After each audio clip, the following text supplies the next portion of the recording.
ओम शांति। आज 7 अक्टूबर 2023 के बाबा के अनमोल मधुर महावाक्य सुनेंगे। आज की बाबा की मुरली धारणा युक्त है। आज बाबा ने विशेष जो धारणा की बातें बताई है कि बच्चे, तुम्हें कभी किसी का सामना नहीं करना है, सहनशील होना है, धैर्यता रखनी है, दिल में सच्चाई जरूर हो। कहा जाता सच्चे दिल पर साहब राजी। दूसरी बात, आज बाबा ने पुनः हमें याद के तरफ अटेंशन खींचा है। बाबा कहे जितना हो सके बाप को याद करने का अभ्यास करना है। भोजन पर भी बैठते हो तो भी ये अटेंशन रखो कि हमें बाप को बहुत प्यार से याद करना है। हर समय जितना हो सके अपने अंदर बहुत अच्छे मैनर्स धारण करने हैं और बाप का शो जरूर करना है। तो धारणाओं के माध्यम से ही हम बाप का शो कर सकते हैं। याद से अपनी धारणा के अंदर भी वो ताकत, वो चमक को भरते हैं। तो सुनते हैं आज के बाबा के अनमोल मधुर महावाक्य। ओम शांति। मीठे बच्चे, बुद्धि को यहां वहां भटकाने के बजाय घर में बाप को याद करो। दूर दूर तक बुद्धि को ले जाओ। दूर दूर तक माना परम धाम तक, सूक्ष्म वतन तक बुद्धि को ले जाओ। इसे ही याद की यात्रा कहा जाता है। आज की मुरली से प्रश्न है, जो बच्चे सच्चे दिल से बाप को याद करते हैं उनकी निशानी क्या होगी? उत्तर, पहली बात, सच्चे दिल से याद करने वाले बच्चों से कभी कोई विकर्म नहीं हो सकता। उनसे ऐसा कर्म नहीं होगा जिससे बाप की ग्लानि हो। उनके मैनर्स बड़े अच्छे होते हैं। दूसरी बात, वो भोजन पर भी याद में रहेंगे। नींद भी समय पर स्वतः खुल जाएगी। वो बहुत सहनशील, बहुत मीठे होंगे। बाप से कोई भी बात छिपाएंगे नहीं। आज की मुरली से पहले गीत है, हमारे तीर्थ न्यारे हैं। ओम शांति। बाप बैठ बच्चों को समझाते हैं। क्या समझाते हैं? कोई निराकार बाप को समझे, कोई साकार बाप को समझे, कोई मात पिता को समझे। ये मात पिता समझाते हैं तो भी माता अलग और पिता अलग हो जाते हैं। अगर निराकार समझाएं तो निराकार अलग, साकार अलग हो जाते हैं, परंतु यह समझाने वाला बाप है। तुम बच्चे ही यह जानते हो कि जिस्मानी तीर्थ और रूहानी तीर्थ है। वह जिस्मानी तीर्थ आधा कल्प के हैं। अगर कहेंगे जन्म जन्मांतर से ये चलते आए हैं तो फिर ऐसे समझेंगे शुरू से लेकर ये चलते हैं। इसलिए उसको ये नहीं कहते कि जिस्मानी तीर्थ भी जन्म जन्मांतर से करते आए, नहीं तो लोग समझेंगे सतयुग के आदि से ये चलते आए, समझेंगे अनादि है। ऐसे तो नहीं है, इसीलिए आधा कल्प से कहा जाता है। इसीलिए कहना चाहिए कि जिस्मानी तीर्थ भी आधा कल्प से चलता है। तो बाबा कहे ऐसे तो है नहीं कि जन्म जन्मांतर माना सतयुग से चलते आए, इसीलिए आधा कल्प से कहा जाता है। अभी बाप ने आकर इन तीर्थों का राज समझाया है। मन मनाभाव अर्थात रूहानी तीर्थ जरूर आत्माओं को ही समझाते हैं और समझाने वाला है परम पिता। और कोई समझा ना सके। हर एक अपने अपने धर्म स्थापक के तीर्थ पर जाते हैं। यह भी आधा कल्प के रस्म रिवाज है। सब तीर्थ करते हैं परंतु वो कोई को सदगति दे ना सके। कितने भी तीर्थों पर जाए भक्ति मार्ग के, लेकिन कोई किसी को सदगति दे ना सके। खुद ही घड़ी घड़ी तीर्थों पर जाते रहते हैं, अमरनाथ बद्रीनाथ तरफ वर्ष वर्ष तीर्थ करने निकलते हैं, फिर चारों धाम करते हैं। अभी ये रूहानी तीर्थ सिर्फ तुम जानते हो। रूहानी सुप्रीम बाबा ने समझाया है, मन मना भव और जिस्मानी तीर्थ आदि सब छोड़ो, मुझे याद करो। जिस्मानी तीर्थ माना अलग अलग स्थान पर जाना, रूहानी तीर्थ माना मन मना भव। बाबा कहे सब छोड़ो और मुझे याद करो, तो तुम सच्चे सच्चे स्वर्ग में चले जाएंगे। यात्रा माना आना जाना, वह तो अभी ही होता है, सतयुग में यात्रा होती नहीं। तुम हमेशा के लिए स्वर्ग आश्रम में जाकर बैठेंगे।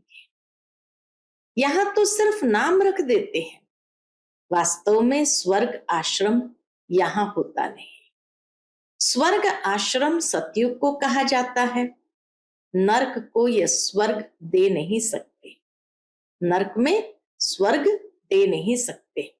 नरकवासी नरक में ही रहते हैं, स्वर्गवासी स्वर्ग में रहते हैं। यहां तो जिस्मानी आश्रम में जाकर फिर लौट आते हैं, ये बेहद का बाप समझाते हैं। वास्तव में सच्चा सच्चा बेहद का गुरु एक ही है, बेहद का बाप भी एक है। भल कहते हैं आगा खा गुरु, परंतु वह कोई गुरु नहीं है। कहते हैं आगा खा गुरु, परंतु वह कोई गुरु नहीं है। क्यों? क्योंकि गुरु माना जो सदगति देते हैं। सदगति दाता तो नहीं है ना। अगर सदगति दाता होता तो खुद भी गति सदगति में जाए। उनको गुरु नहीं कहेंगे, यह तो सिर्फ नाम रख दिए हैं। सिख लोग कहते हैं सतगुरु अकाल, वास्तव में सत श्री अकाल एक ही परम पिता परमात्मा है। वास्तव में सत श्री अकाल एक ही परमात्मा है, जिसको सतगुरु भी कहते हैं। वही सदगति करने वाला है। इस्लामी, बौद्धि या ब्रह्मा आदि नहीं कर सकते हैं सदगति, कोई भी नहीं कर सकते, न इस्लामी, बौद्धि या ब्रह्मा। भल कहते गुरु ब्रह्मा, गुरु विष्णु। अब गुरु भल ब्रह्मा को कहा जाए, बाकी गुरु विष्णु, गुरु शंकर तो हो ना सके। गुरु ब्रह्मा का नाम है जरूर, परंतु ब्रह्मा गुरु का भी तो गुरु होगा ना। ब्रह्मा गुरु का भी तो कोई गुरु होगा। सत श्री अकाल का तो फिर कोई गुरु नहीं। जो सत श्री अकाल है उनका फिर कोई गुरु नहीं। वह एक ही सतगुरु है, बाकी और कोई गुरु या फिलोसोफर या स्पिरिचुअल नॉलेज देने वाला है नहीं, सिवाय एक के। बुद्ध आदि तो अपने पिछाड़ी सबको ले आते हैं, उनको रजो तमो में आना ही है। वह कोई सदगति के लिए नहीं आते हैं। सदगति दाता एक का ही नाम वाला है, जिसको फिर सर्वव्यापी कहते हैं। फिर गुरु करने की क्या दरकार है? हम भी गुरु, तुम भी गुरु, हम भी शिव, तुम भी शिव। इनसे तो कोई का पेट नहीं भरता। बाकी हाँ, पवित्र है इसलिए उनका मान होता है। सदगति दे नहीं सकते।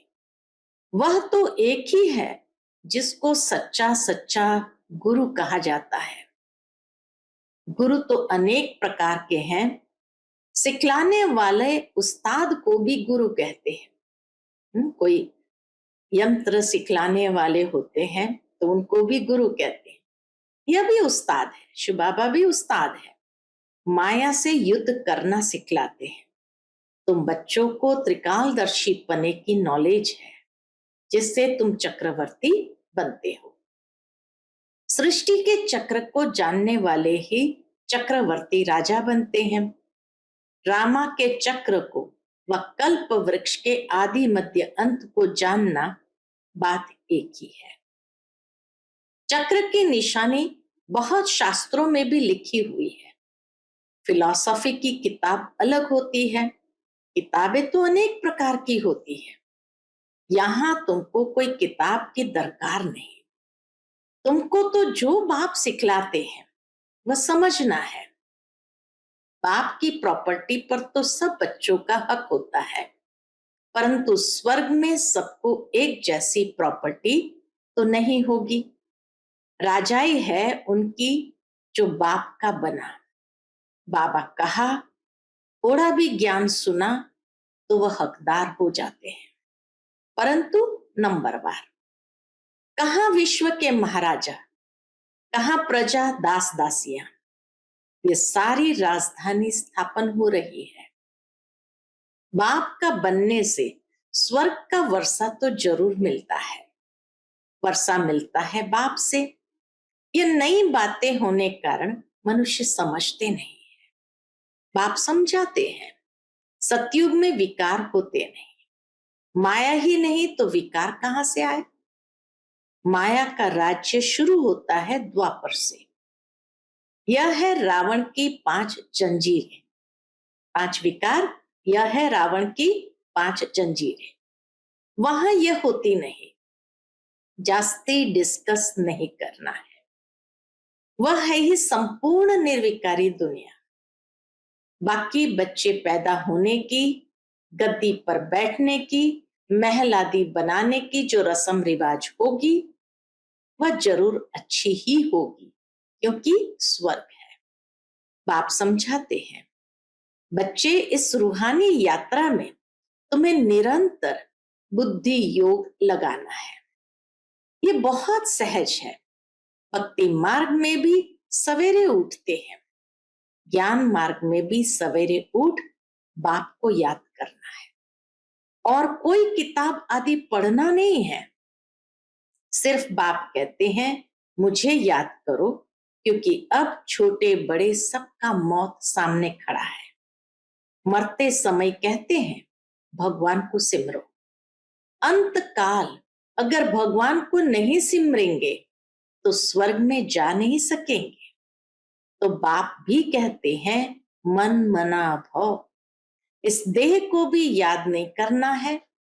हम आत्मा एक्टर है, शिव बाबा की संतान है, लगातार याद में रहना है। वैसे छोटे बच्चों को तो नहीं कहेंगे कि भगवान को याद करो। यहां सबको कहना पड़ता है, क्योंकि सबको बाप के पास जाना है। जाना ही वहां है तो जरूर कहना भी पड़े। बाप से ही बुद्धि योग लगाना है। कोई से लड़ाई झगड़ा नहीं करते। बाबा शिक्षा देते हैं अभी, कोई से भी लड़ाई झगड़ा नहीं करना है। ये बड़ा नुकसान कारक है। कोई कुछ कहे, सुना अनसुना कर देना है, सामना नहीं करना चाहिए। जो लड़ाई हो जाए, हर बात में सहनशील भी होना चाहिए। और फिर समझना है, बाप बाप भी है, धर्मराज भी है। बाबा कहे, फिर समझना है कि बाप बाप भी है, धर्मराज भी है। कुछ भी बात है तो तुम बाप को रिपोर्ट करो, फिर धर्मराज के पास पहुंच ही जाएंगे। बाबा कहे, कुछ भी हो तुम बाप को रिपोर्ट करो, फिर धर्मराज के पास पहुंच ही जाएगा और सजा के भागी बन पड़ेंगे। बाप कहते हैं, मैं सुख देता हूं, दुख अर्थात सजाएं धर्मराज देते हैं। मुझे सजा देने का अधिकार नहीं है। बाप के पार्ट में सजा देने का अधिकार नहीं, वो धर्मराज का है। मुझे सुनाओ, सजा धर्मराज देंगे। बाबा को सुनाने से हल्के हो जाएंगे, क्योंकि यह फिर भी राइट हैंड है। बाबा को सुनाया, धर्मराज राइट हैंड है, तो सुनाने से हल्के हो जाओ। सतगुरु का निंदक ठौर न पाए।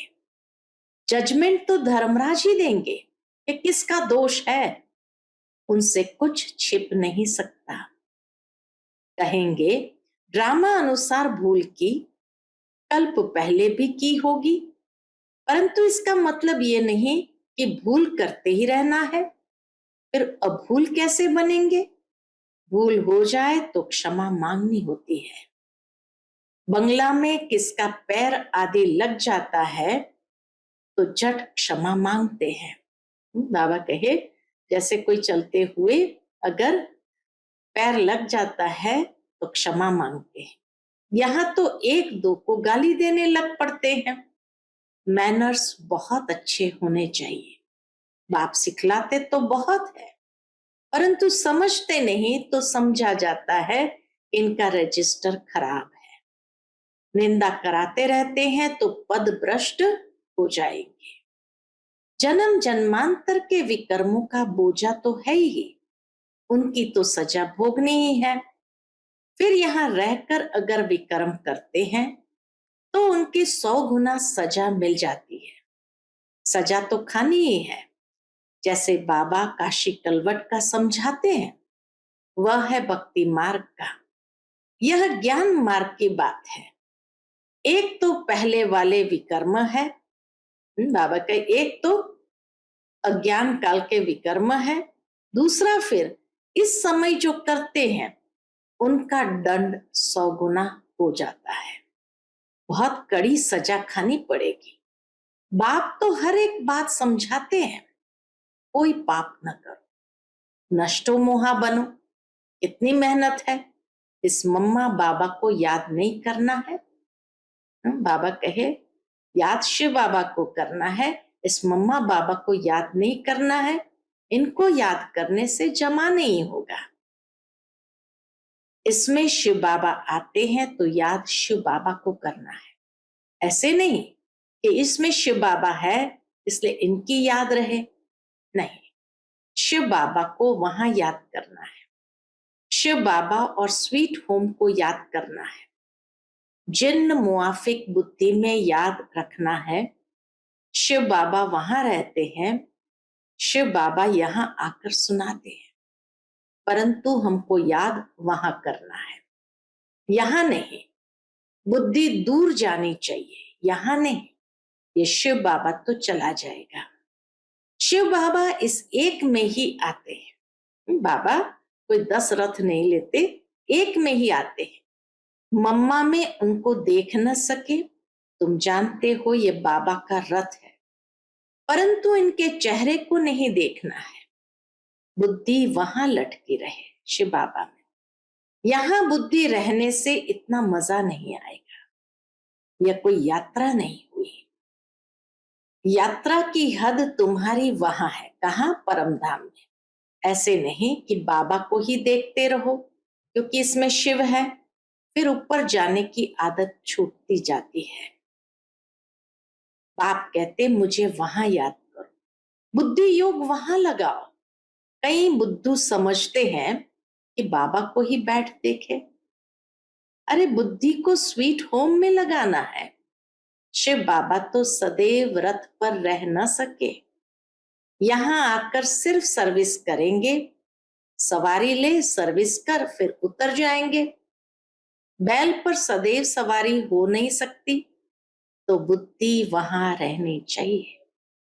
बाबा आते हैं, मुरली चलाकर चले जाते हैं, इनकी बुद्धि भी वहां रहती है। रास्ता बरोबर पकड़ना चाहिए, नहीं तो घड़ी घड़ी गिर पड़ते हैं। यह तो थोड़ा समय है। इनमें शिव बाबा ही नहीं होगा तो याद क्यों करेंगे? संगम में ही बाबा आते हैं, मुरली तो यह भी सुना सकते हैं। इनमें कभी है कभी नहीं है, कभी रेस्ट लेते हैं।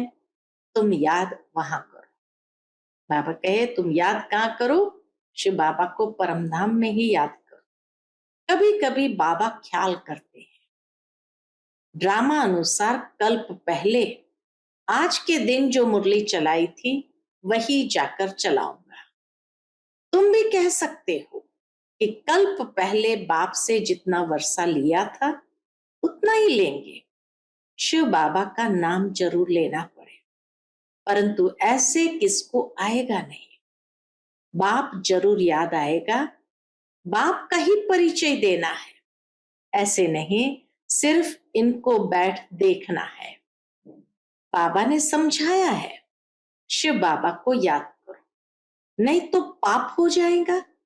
निरंतर बाप को याद करना है, नहीं तो विकर्म विनाश नहीं होंगे। बड़ी मंजिल है, मासी का घर थोड़ी है। ऐसे नहीं भोजन पर पहले याद किया फिर खलास, ऐसे ही भोजन खाने लग पड़े, नहीं, सारा समय याद करना पड़े। मेहनत है, ऐसे थोड़ी ऊंच पद मिल सकता है। अब तो देखो करोड़ों में 8 रत्न पास होते हैं। मंजिल बड़ी भारी है, विश्व का मालिक बनना है, यह तो किसकी बुद्धि में नहीं होगा, इनकी बुद्धि में भी नहीं था। अब ख्याल किया जाता है 84 जन्म किसको मिलते हैं। जरूर जो पहले आते हैं वह है लक्ष्मी नारायण। यह है सब विचार सागर मंथन करने की बातें। बाबा कहे यह है सारी विचार सागर मंथन करने की बातें। बाप समझाते हैं, हाथ कार दे दिल यार दे, भल धंधे आदि में रहो, परंतु निरंतर बाप को याद करते रहो। यह है यात्रा, तीर्थों पर जाकर फिर लौटना नहीं है। तीर्थ बहुत मनुष्य करते हैं, अब तो वहां पर भी गंद हो गया है, नहीं तो तीर्थ स्थान पर कभी वैशाल्य नहीं होते। अभी कितना भ्रष्टाचार है, एक धनी तो कोई है नहीं, जट गाली देने लग पड़ते हैं। आज चीफ मिनिस्टर है, कल उनको भी उतार देते, माया के मुरीद बन जाते हैं। पैसे इकट्ठे करेंगे, मकान बनाएंगे, धन के पिछाड़ी चोरी करने लग पड़ते हैं। तुम अब स्वर्ग में जाने की तैयारी कर रहे हो, वही याद आना चाहिए, धारणा भी होनी चाहिए, मुरली लिखकर फिर रिवाइज करनी चाहिए। फुर्सत तो बहुत रहती है, रात को तो बहुत फुर्सत है, रात को जागो तो आदत पड़ जाएगी। जो सच्चा सच्चा बाबा को याद करने वाला होगा उनकी आंखें आप ही खुल जाएगी, अमृत वेले उनकी आंखें आप ही खुल जाएगी। बाबा अनुभव बताते हैं कैसे रात को आंख खुल जाती है। अभी तो नींद के लिए और ही पुरुषार्थ करते हैं। हाँ, स्थूल काम करने से भी शरीर को थकावट होती है। बाबा का रथ भी देखो कितना पुराना है। विचार करो, बाबा पतित दुनिया में आकर कितनी मेहनत करते हैं।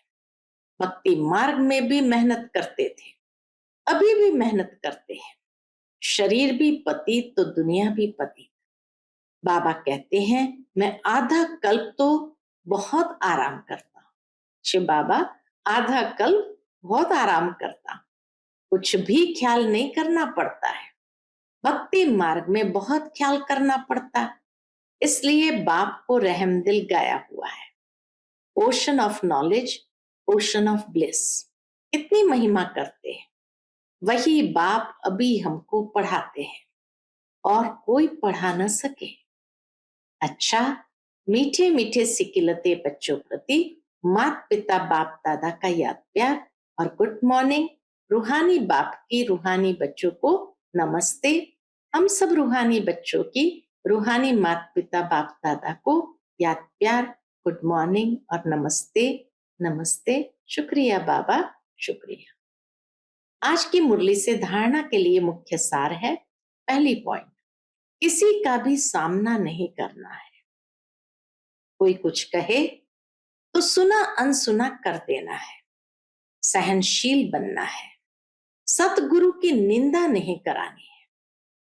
दूसरी पॉइंट, अपना रजिस्टर खराब होने नहीं देना है। भूल हो जाए तो बाप को सुनाकर क्षमा मांग लेनी है। वहां यानी ऊपर परमधाम याद करने की आदत डालनी है। शिव बाबा को वहां ऊपर परमधाम में याद करने की आदत डालनी है। आज का बाप दादा का मधुर वरदान हम बच्चों के प्रति है, साइलेंस की शक्ति द्वारा जमा के खाते को बढ़ाने वाले श्रेष्ठ पद के अधिकारी भव। साइलेंस की शक्ति द्वारा जमा के खाते को बढ़ाने वाले श्रेष्ठ पद के अधिकारी भव। जैसे वर्तमान समय साइंस की शक्ति का बहुत प्रभाव है, अल्पकाल के लिए प्राप्ति करा रही है, ऐसे साइलेंस की शक्ति द्वारा जमा का खाता बढ़ाओ। बाप की दिव्य दृष्टि से स्वयं में शक्ति जमा करो, तब जमा किया हुआ समय पर दूसरों को दे सकेंगे। जो दृष्टि के महत्व को जानकर साइलेंस की शक्ति जमा कर लेते हैं, वही श्रेष्ठ पद के अधिकारी बनते हैं। उनके चेहरे से खुशी की रूहानी झलक दिखाई देती है। आज का स्लोगन है, अपने आप नेचुरल अटेंशन हो तो किसी भी प्रकार का टेंशन आ नहीं सकता। अपने आप नेचुरल अटेंशन हो तो किसी भी प्रकार का टेंशन आ नहीं सकता। अच्छा, ओम शांति।